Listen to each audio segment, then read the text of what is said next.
All right, guys. I know it's been a while since you see me on. It's been a while since you guys have seen me on.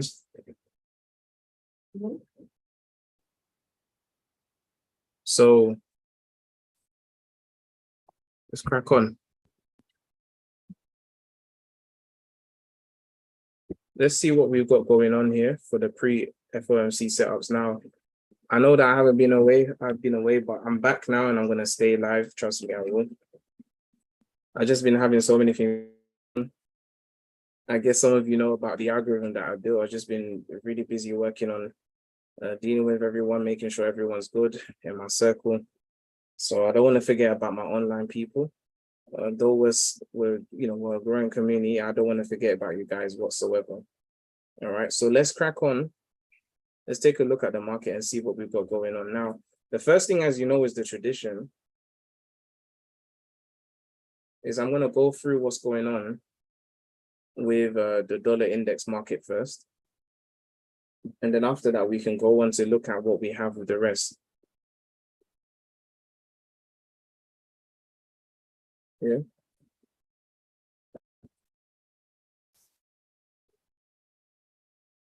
Yeah. So let's take a look right now. Now, one of the biggest things whilst I've been away, I've been watching the dollar index to a certain degree, and I've just given it time for it to marinate into what I'm expecting it to go for. And at the moment, if I was to set this up here, look at this weekly supply order block right now. Now, this order block here was created in February 2023, so at the beginning of the year. And throughout these 7 months until we've got to where we are now, price has been basically operating from this area, but beneath it. So it's been acting as a supply zone as it should be, right? Now, moving further forward, what we've actually had after this is that last week was probably one of the most important weeks in the market. Now, the market did, of course, a lot of things, as it always does a lot of things, but there are some weeks that are very significant and a lot more significant than others. So let's zoom in and actually look at what actually took place. Now, if you think about the gravity of this, now we have wicks and price points above this supply or the close of this bullish candle, right? But at the same time, we don't have any body closes above this point until last week. So last week is the first time in 7 months we've had a real close above this weekly supply zone.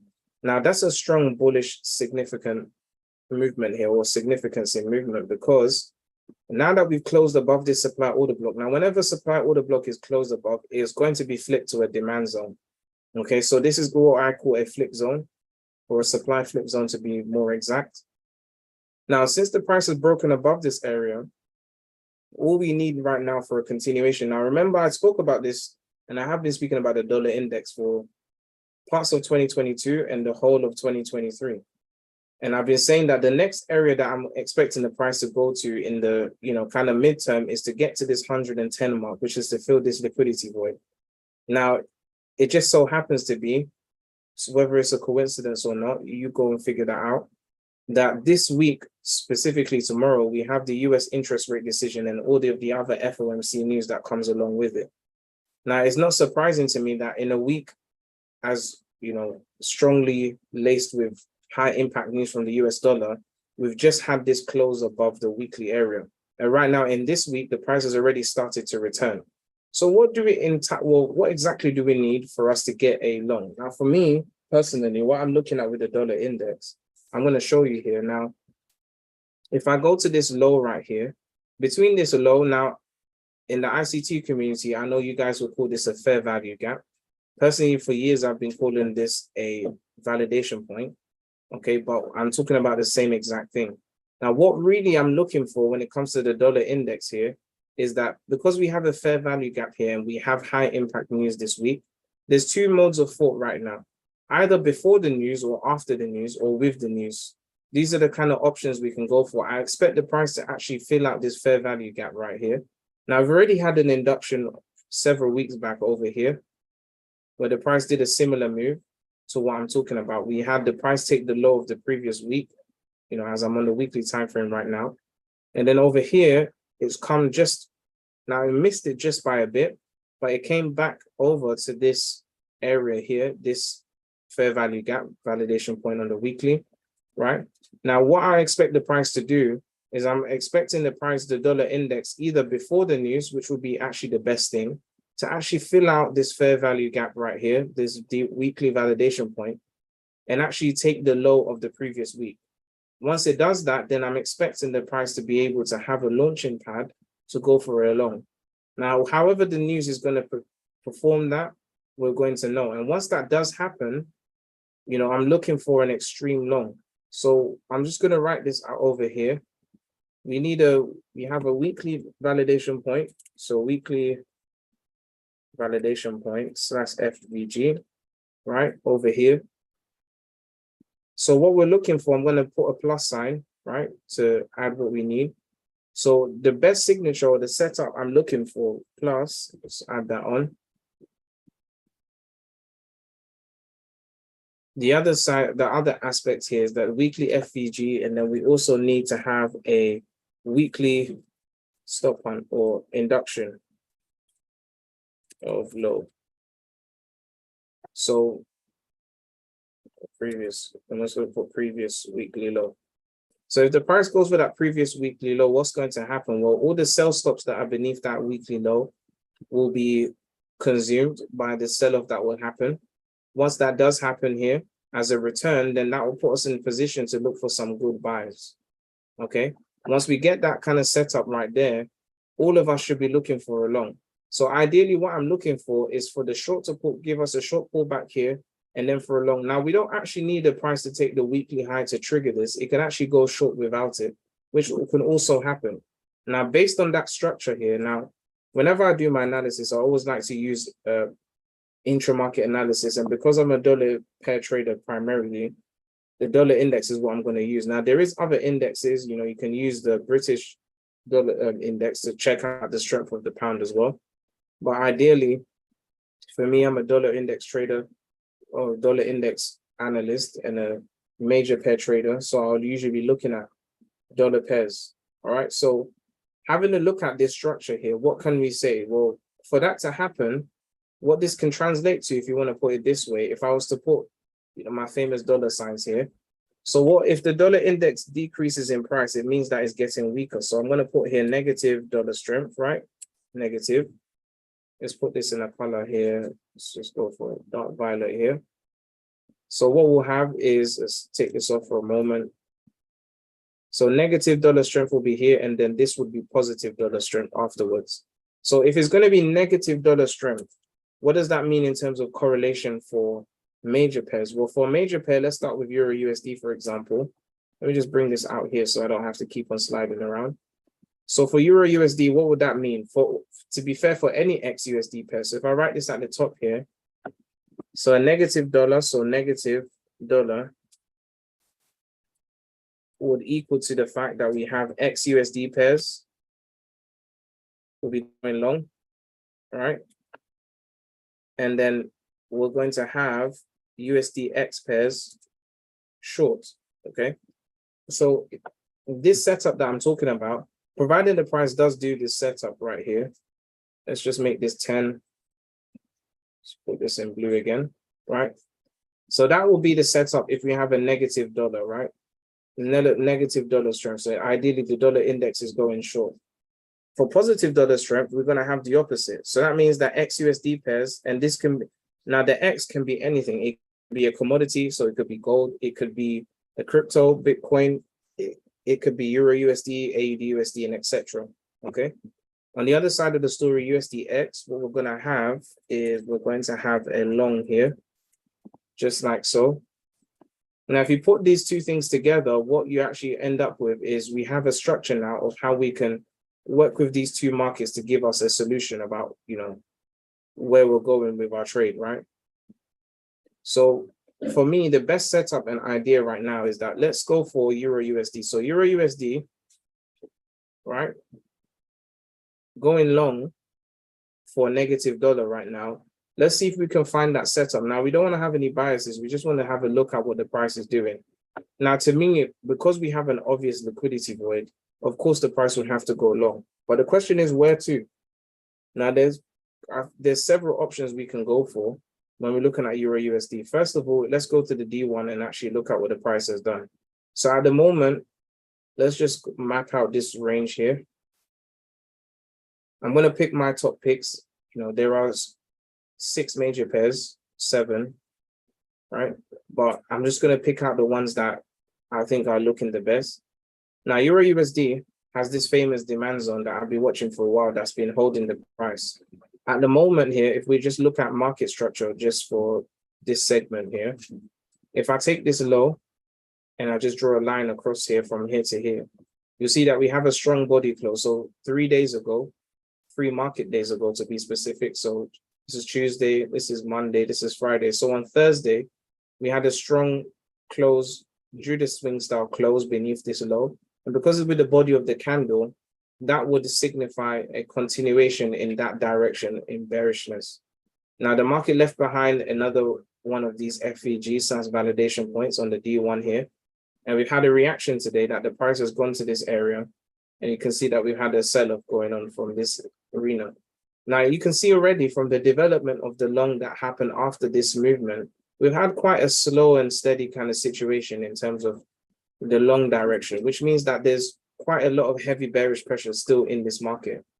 Now, the trigger for the short in the first place is this area right here. This is the short trigger. It's the reaction point over here. And so there's a couple of options again that we can go for. Now, my hope, to be real with you, if you were to ask me what I'm expecting or what I want, I would prefer if before the news, we're able to reach out and fill out this weekly validation point, fair value gap before the news. And then with the news, we're going the other way. The other side of the story, though, which could also be equally good, especially because for those of you trading on prop firms and stuff, we don't have the luxury of staying in sometimes during news, if you're funded anyway. So on the other side of the story, it might actually be great if we can get that news reaction to actually come and fill out this validation point in this fair value gap area here after the news or during the news, exactly at the news 7 o'clock. And then so when the news actually subsides and the volatility comes down, maybe the next day we get the long signature to start pushing for longs. And then we can, by that time, we can all go in and enjoy this, ride that's about to, pull up for us. Okay. So, so that angle here, then you're going to see that this is, if we were to go for a long, from this point right here to maybe fill this liquidity void, in terms of pip distance is kind of relative, but if it gets over here to the supply zone, that would be a great place to start. Another aspect that we might actually get is on the H4, this whole interaction we have here is the highest spike, which is right here, is a weekly high. And that weekly high would be a great spot for the price to actually come in and take a short. Now, let me explain to you the structure here. So on the H4 right here, look at this order block. So we have a H4 demand order block here, a pretty strong one. When the price entered into this area, formed this demand order block, we had a very strong reaction. The price took the high of the week before that. And it also formed a bull trap over here. So over here, these two candles, we have a manipulation bar or a bull trap. I call it a manipulation bar or an MB bar. It's also a bull trap here. So after the price took the high, which is the buy stops and all, the others, distant high right here that it went for, it formed a bull trap here, and then we had a short. Now, I don't like the fact it left these equal highs here. In the future, I'm sure the price will come back for that at some point, because after the price got here, we had just a strong pull away from this area. Now, even though it's small, all right, but if we were to look at the candles after this break beneath here and return to the other side, these candles here, these 3 candles here, we can actually consider them as supply over here. And if I do so, now I won't use the new weekly candle. I'll just start from the candle after, instead of just the first H4 candle of that week. All right, we can omit that. Now, if we take a distance here of about 80 pips, which relative to where the dollar index needs to get to, makes some sense. Euro USD could very easily come back up here with the news and take the high of the previous week, because there are several highs here that would have stop losses above them and also have some buy stop liquidity that can be addressed and made use of. So the price goes here and it takes the weekly high. The price taking the previous weekly high would be a great signature inside of a significant area of supply, and also filling out this H4 fair value gap right over here in the process. So as a setup here, if I was to draw a line of what my setup will look like, if Euro USD does something of this sort, this is what I'll be looking to do. Okay. So this is one of the setups here. Now I want to keep this video.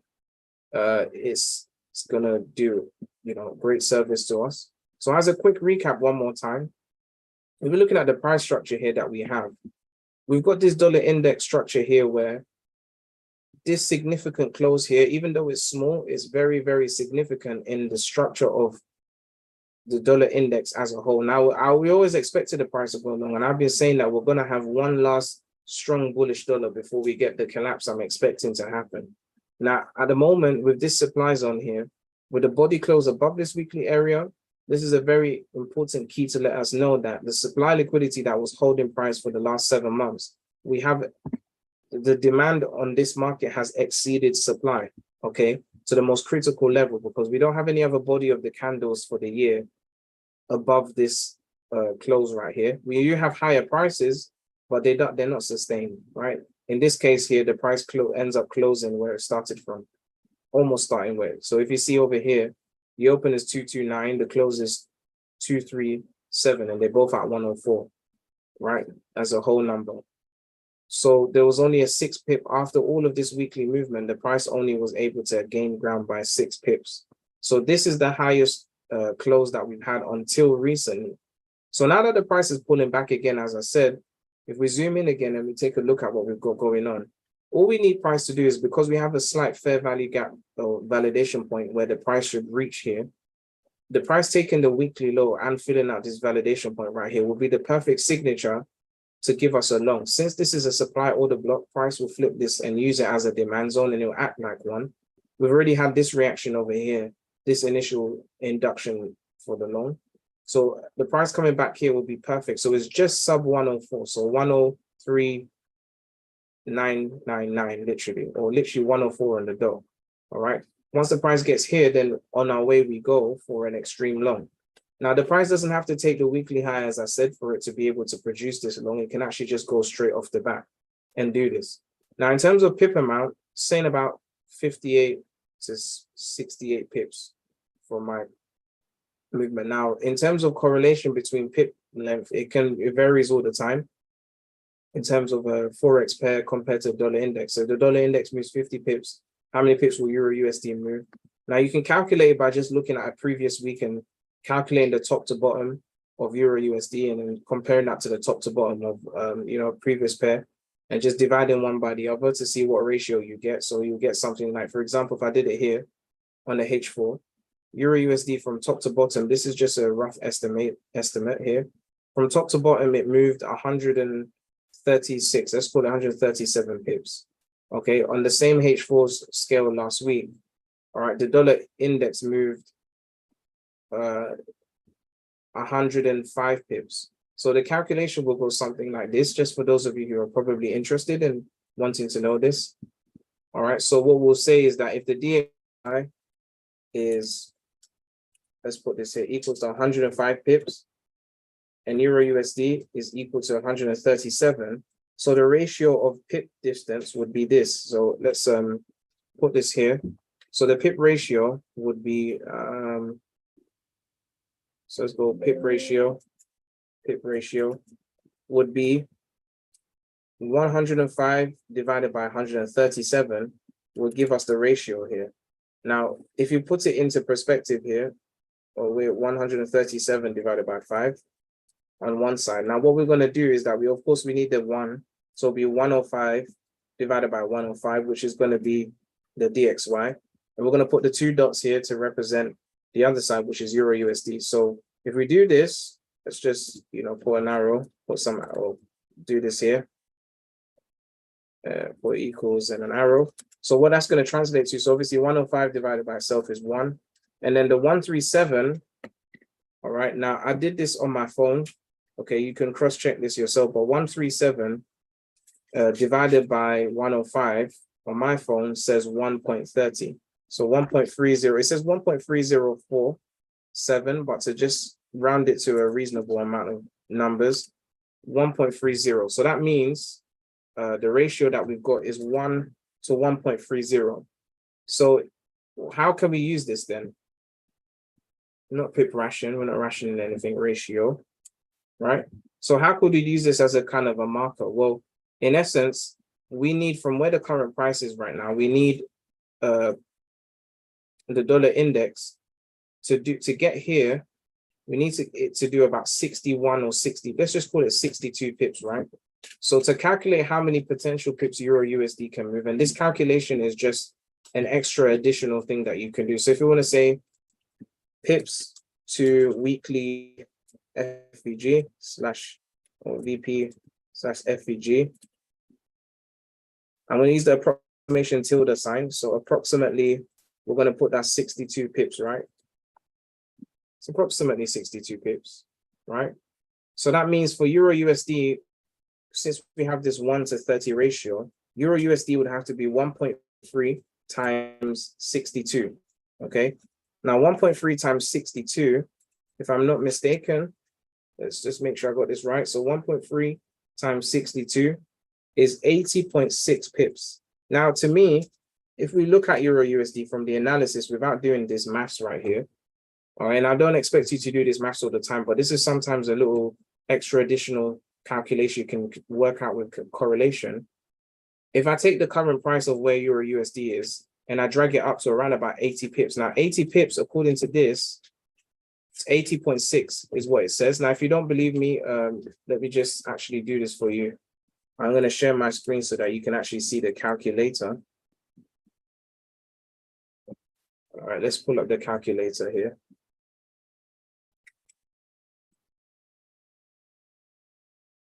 All right, so if I open up the calculator here so that you can see that I'm not just making these numbers up. If I share my entire screen right now, okay. All right. So if I open up the calculator here, so to show you the maths that I was working with just now, let's go back. Let's get the calculator here. So first of all, let's confirm the 105 divided. So let's confirm it. So 137 divided by 105. So the ratio is basically for every 1 pip that the dollar index moves, Euro USD moves roughly around about 1.3 pips. That's what the ratio means, of 1 to 1.3. So by this same logic here, for us to get to the weekly validation points, that's FVG is approximately 62, 63 pips. So if you take the low end of 62, right, 62 times 1.3, so that we can work out how many pips Euro USD could potentially move before reversing, at the same time that the weekly validation point would be hit and the price starts reversing, is 80.6 pips. So if you can see this here, that's 80.6 pips, right? Now, if we take the high end, which is 63, even 64, let's just 6 with 63, right? Times that by 1.30, we get 81.9. So if I go over to Euro USD and I go to the current price as to where it is right now, and we look for 81.9, 81.9 is just above or just at this high right here of the previous week, okay? Now, if I take the high end, which, just to show you before I do the math so that you don't think I'm making it up, if I take this over here, now the high end figure would be to get into this 92 range, all right? Now, the dollar index, let's go back one more time, all right? So here I am, let's go here to the weekly, zoom in, ignore my markings for the moment. So here, if I go back down, you can see my crosshair is here. It says 64.3, that's the exact, if I'm being exact with it. So if I come back here, I'll just leave it here, fix my drawing so it doesn't look so bad. Get the calculator here. So 64.3, right? You guys all saw that. So 64.3, if we times that by the 1.3 ratio, now this is not an exact science. This is just for reference points only. Of course, there's going to be a few pips off here and there. All right. So if we do that, it's saying 83.59. That's the highest we can go with this. So 83.59 is about 1 pip above this high, or about 2 pips above this high. All right. So this is pretty accurate. So it looks as though Euro USD would have to get and take the weekly high or the previous week's high in order for it to have some sort of reaction that we can go for a short. So what does that mean then? Well, with Euro USD, if at any point tomorrow before the news, we get a structure of any sort that gives us a long entry. So let's say, for example, the most simplest one, tomorrow the price comes for the low of the previous day. All right, so sell stops get triggered and run out, and that introduces buys into the market or fresh buying. And then from here, Euro USD flies all the way up here to the high or to above this high. That would be perfect for a move. Absolutely perfect, right? So this is exactly what we want to go for in terms of how we figure out the correlation. All right, so to me, this is pretty much accurate. Now I can share just this screen so that we can save on bandwidth, right? Okay, cool. So by doing this, right, we put ourselves in a great position to actually grab some good trades. All right, so that's Euro USD. That's my first setup. Now let's go to my next one, right? So the next setup I have, now there's quite a few, but I always like to do the opposite pair correlation. And I do like the way USD JPY has been looking. So I'm going to standard that on my template. And let's just take a look at what we've got going on. Now, I know, yes, USD CAD has done a massive drop too. Pound USD is already taken a high and looks like it's going short. But I just like the way USD JPY is. Now, I did a very long analysis on USD JPY one time with TradingView. I remember when I did that. Now, when I did that analysis for TradingView, we were looking at USD JPY potentially going back up to close to like 193 even, and those kind of levels of figures. Now, what I'm going to say is, I know that USD JPY is going to go for a long. Structurally, this high is going to get taken out pretty soon. All right, the dollar is definitely going to gain some sort of strength, whether it's with the news, during the news, or after the news. However, but the dollar is going to gain some extreme strength. And this is all to curb inflation. That's all it's about. All right. Now, if I go over here, let's look at what we've had. So on the weekly time frame last week, USD JPY took out the low of last week, which is an important signature here. All right. And also it's gone past this last validation point / fair value gap, right? So that's a good sign of a continuation. If I go over to the D1 and we take a look at exactly how the price performed this movement, we drag this in, we can see that at this old reference point of a validation point / a fair value gap, let me just straighten this out. At that old reference point, we have a rectangular order block right here. Now, order blocks are always rectangular, so that didn't mean anything.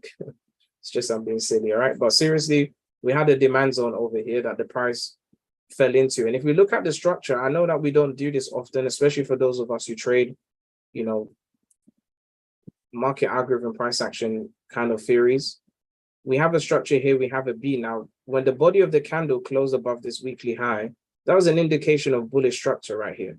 So even though this is elementary stuff, it's not something to ignore because it does help in our analysis. All right. So here's the A, and then here is the B, right? Here's the B structure over here. So I'm taking the highest swing high available, right? Which is over here, just about. Now over here, we have a C swing, which is the reaction that we've had, which is a brilliant move because the price took the weekly low. It also took the daily low. It did quite a few things in this one movement over here. All right. So now structurally, we should be looking for a very strong bullish movement to emerge out of USD JPY soon, which is why my eyes are on it right now. Now, when USD JPY moves, it definitely does move. Trust me on that. Now, at the moment, let's just put all the structures in place. So this is where the weekly low was taken, right? Over here. This is the weekly low. And we've had this small climb up right here. For me, just repeating what I said on the higher time frame, here's the break of market structure that lets us know that we're going to continue in a bullish format. Now, bearing in mind with what I've said about the dollar index needing to fill that fair value gap, there should be some sort of short pullback that we should get with USD JPY before this long that can, you know, allow us to get in for a great trade. So if I go over to the H1, there's a plethora of options. Like for example, over here on this day, here's the reaction we've had here. The price took the low of the previous day, break of market structure, just about filled the gap here and then returned back and we've had a long. as of yesterday, the price took the low of today, of the previous day's low, and we've had this straight structure break here. So let's take this out. Swing highs here, structure break. And then after that, now we're going to go for, drawing out demand zone, which we can draw here. And that's the order block the price is working with. Now, the price is kind of pulled back down pretty dramatically. It's left equal highs up here, which I know the price is going to go for at some point. But it's kind of pulled back a second time to the same area, which might even be another re-entry to go for a long, really. But nonetheless, this is the structure we have here. Now, at the moment, if you look at the candles from the H4 perspective, this is basically a range of accumulation. So what we need tomorrow is that we need some sort of trigger. Now,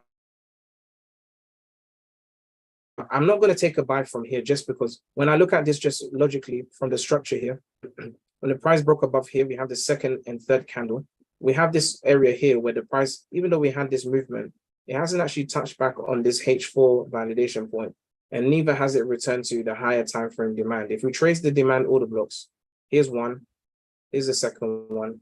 Okay, so by logic here, the price should be going into this third one over here, but it's completely ignored the third one and start attempting to go long, but there's not that much bullish strength to do that at the moment. It's more ranging. If you look at these two lines, I didn't even purposely do this, but you can see this is in a range of accumulation. All right. Yeah. And we could, if we traded this as a range, we could have jumped in and out, both sides of the market.